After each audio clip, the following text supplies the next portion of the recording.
Thank you. Thank you. You'll look great out there.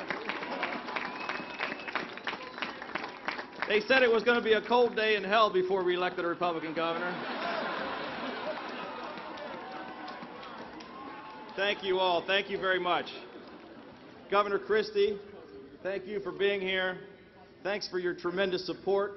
And thank you for that very kind introduction.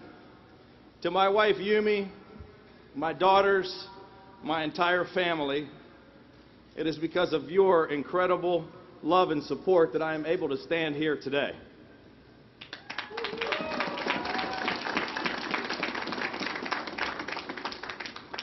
I'm privileged and proud to have Lieutenant Governor Boyd Rutherford by my side. He's been more than a running mate. He's a friend, and I am honored to serve with him.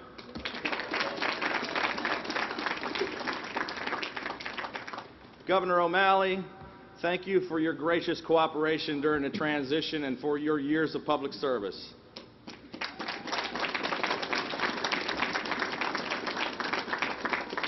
Lieutenant Governor Brown, thank you for your service, not only to the state, but to our nation.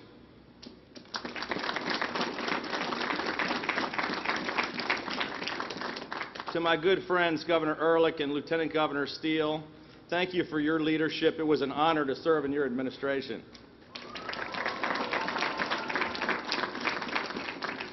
Governor Hughes and Governor Mandel, thank you for all you have done for Maryland.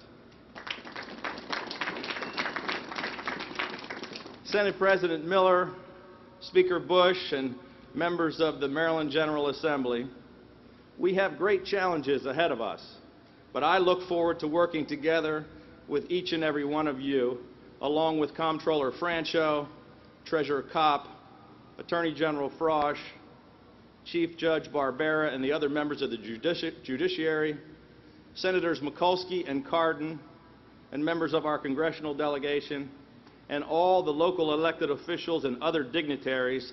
Thank you all for being here for this historic occasion.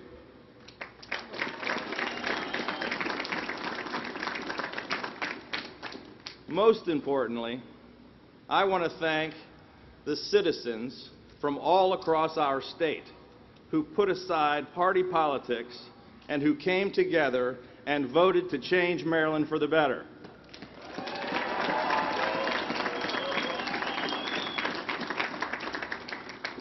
I'm grateful because I know something about putting aside partisanship in order to do the right thing. 40 years ago, a Maryland congressman, a Republican, sat on the House Judiciary Committee during Watergate, and the entire world was watching. Would this man be willing to buck his own party, his own president, to do what he thought was right for the country? Despite tremendous pressure, this statesman put aside partisanship and made the tough decision, and he became the first Republican to come out for the impeachment of President Nixon. That man was my dad, former Congressman Lawrence J. Hogan, Sr., who's here with us today.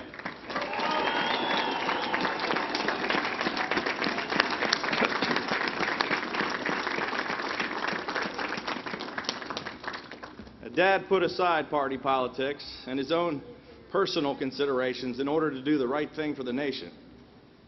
And I'm going to get emotional now.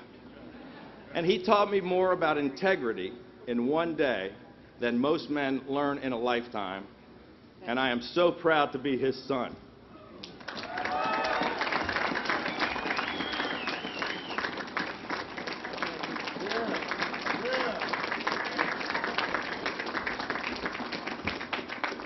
Ladies and gentlemen, today we are gathered in front of our beautiful State House, which has been in service since 1772.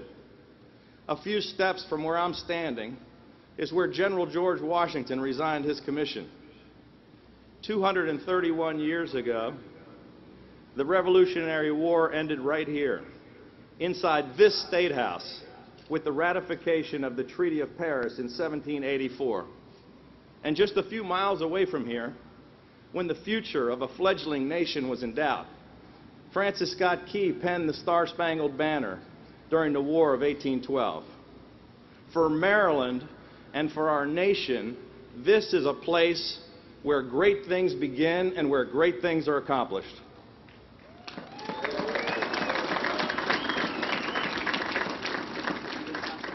Today, against this historic and majestic backdrop, Maryland once again starts a new chapter in our long, proud history.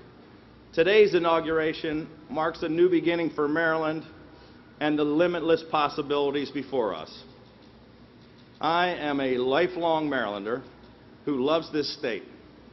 Every great experience, every great memory, every great moment I have ever had in my life has happened right here in Maryland. And it is such an incredible honor to be standing before you today as the 62nd governor of the great state of Maryland.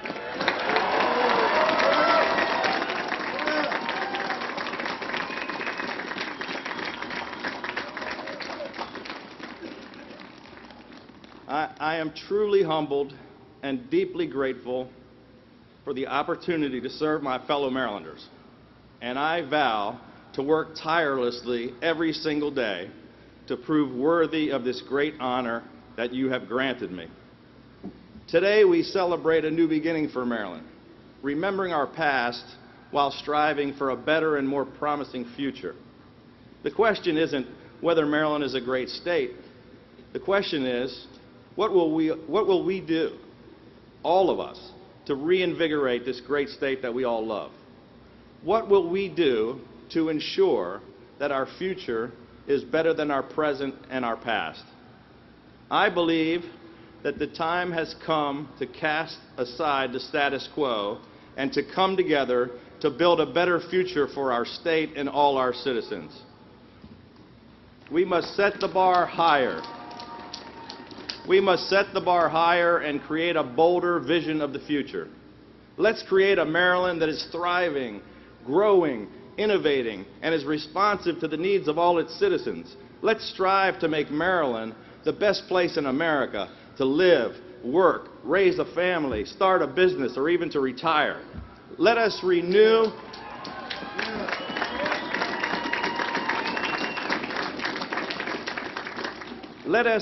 our sense of optimism and make Maryland a place of unlimited promise. Together, let's make Maryland a place that we can all be proud of again.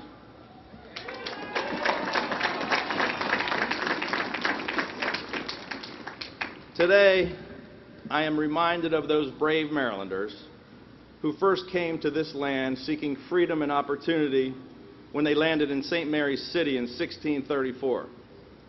While the challenges facing us today are different, I know that the courage and the spirit of Marylanders is the same. We seek the freedom to compete without the undue burden of high taxes and bureaucratic regulations which make us less competitive. We seek opportunities to build better communities, better businesses, and better lives for ourselves, our children, and our children's children. And most of all, we cherish the freedom and opportunity to decide our future. And today, we celebrate that freedom and opportunity. What I envision for Maryland is not just an economic and fiscal recovery, but a rebirth of our spirit and a renewed commitment to our common purpose. The citizens of Maryland expect great things from us, and they deserve great things from us.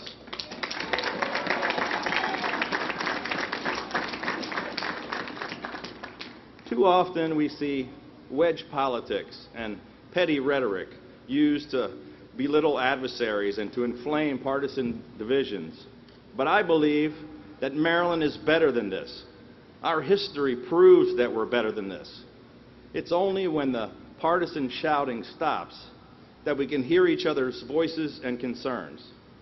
I am prepared to create an environment of trust and cooperation where the best ideas rise to the top based upon their merit, regardless of which side of the political debate they come from. No problem faces us that hard work, honesty, and courage cannot solve if we work together.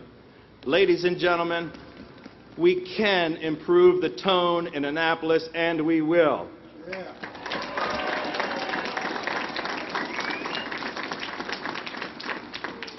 and we can move towards a common-sense, solutions-based government.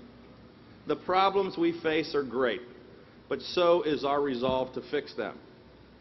President Kennedy once said, "Let us not seek the Republican answer or the Democratic answer, but the right answer." In that spirit, let us sit down together and come up with real, bipartisan, common-sense solutions to the serious problems that face us. That's what the people of Maryland voted for. It's what they want, and it's what they deserve.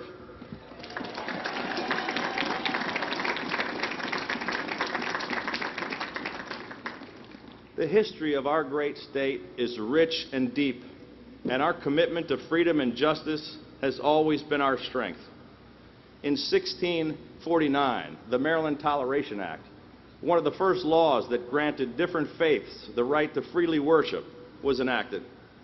Since then, over the many years, Maryland has blossomed into a state wonderfully defined by our vibrant culture of racial, ethnic, and religious diversity. In our hearts, Marylanders are hardwired for inclusiveness. It's who we are. It's our founding principle. It's a part of our identity, and it's our greatest strength. Our culture of tolerance and mutual respect must also extend to those with whom we happen to differ on politics.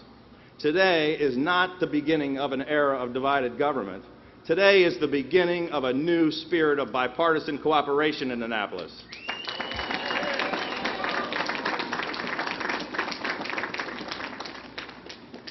There is so much that unites us: a love of our state, a commitment to fairness, and a desire to be economically strong and successful. And to those who would divide us or drive us to the extremes of either political party, I remind you that Maryland has been called a state of middle temperament. Our politics need that middle temperament as well. The politics that have divided our nation need not divide our state.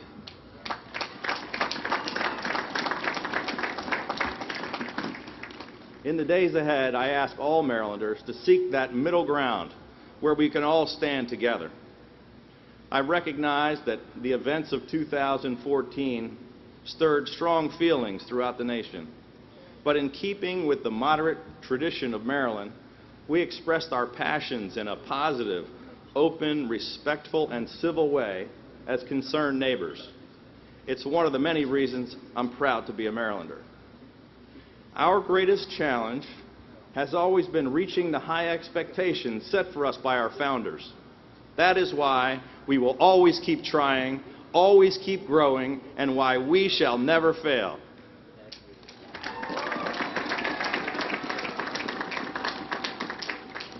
In the end, it isn't about politics. It's about citizenship and the ability to understand the difference. That is what it means to be a Marylander.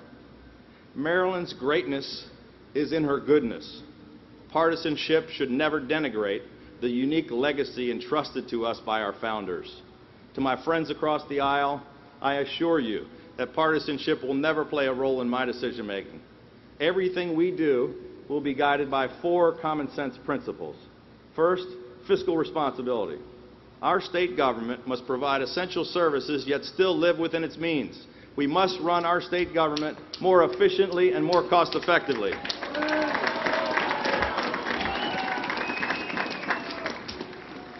Second, economic growth. Maryland has an educated workforce, world-class universities and colleges, great community colleges and public schools. We have the beautiful Chesapeake Bay, the Port of Baltimore, and a great location in the heart of the Mid-Atlantic region. We must leverage these amazing assets to transform Maryland into a place where businesses can flourish and create more jobs and more opportunities for our citizens. Starting today, let me say loudly and clearly, Maryland is open for business.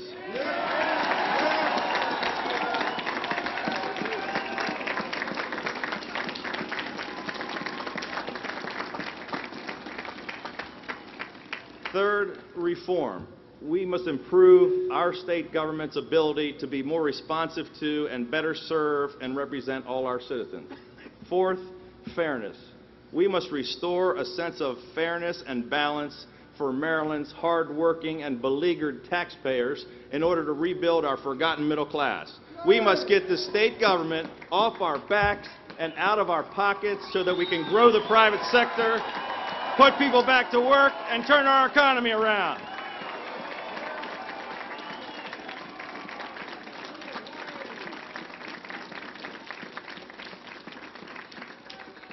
Ladies and gentlemen, we can accomplish these things, and together we will. This is our chance to build a state government that works for the people and not the other way around. To accomplish these objectives will require leadership. I'm not talking about any one leader. It will take many, all of us, working together, rolling up our sleeves, acting with mutual respect, and doing our jobs for the people of Maryland. It will require listening, educating, and bold actions, and it will take the courage to do things differently.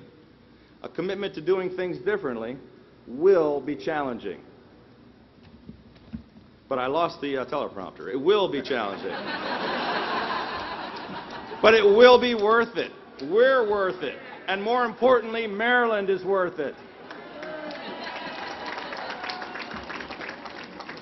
100 years from now, I want Marylanders to say that this was when Maryland's Renaissance began. Ladies and gentlemen, I stand before you today full of hope. Hope for our great state, hope for our people, and hope for our future. I want Maryland's future to be brighter than its present and brighter than its past. It can be, and it will be. Before my father cast his vote on the impeachment committee 40 years ago, he quoted President Lincoln, who said, "We cannot escape history." My fellow Marylanders, today, once again, we cannot escape our history, and we cannot escape our future. It's out there, waiting for us. Let us show our fellow Marylanders that government can work, that we can work together, that change is possible, and that Maryland can live up to the promise of our founders. Let us always act worthy of the great task entrusted to us to renew and advance our great state. Let us appeal to the better angels of our nature so that we can achieve the great and shining promise of Maryland. Ladies and gentlemen, we can change Maryland for the better, and together we will. Thank you, God bless you, and God bless the great state of Maryland.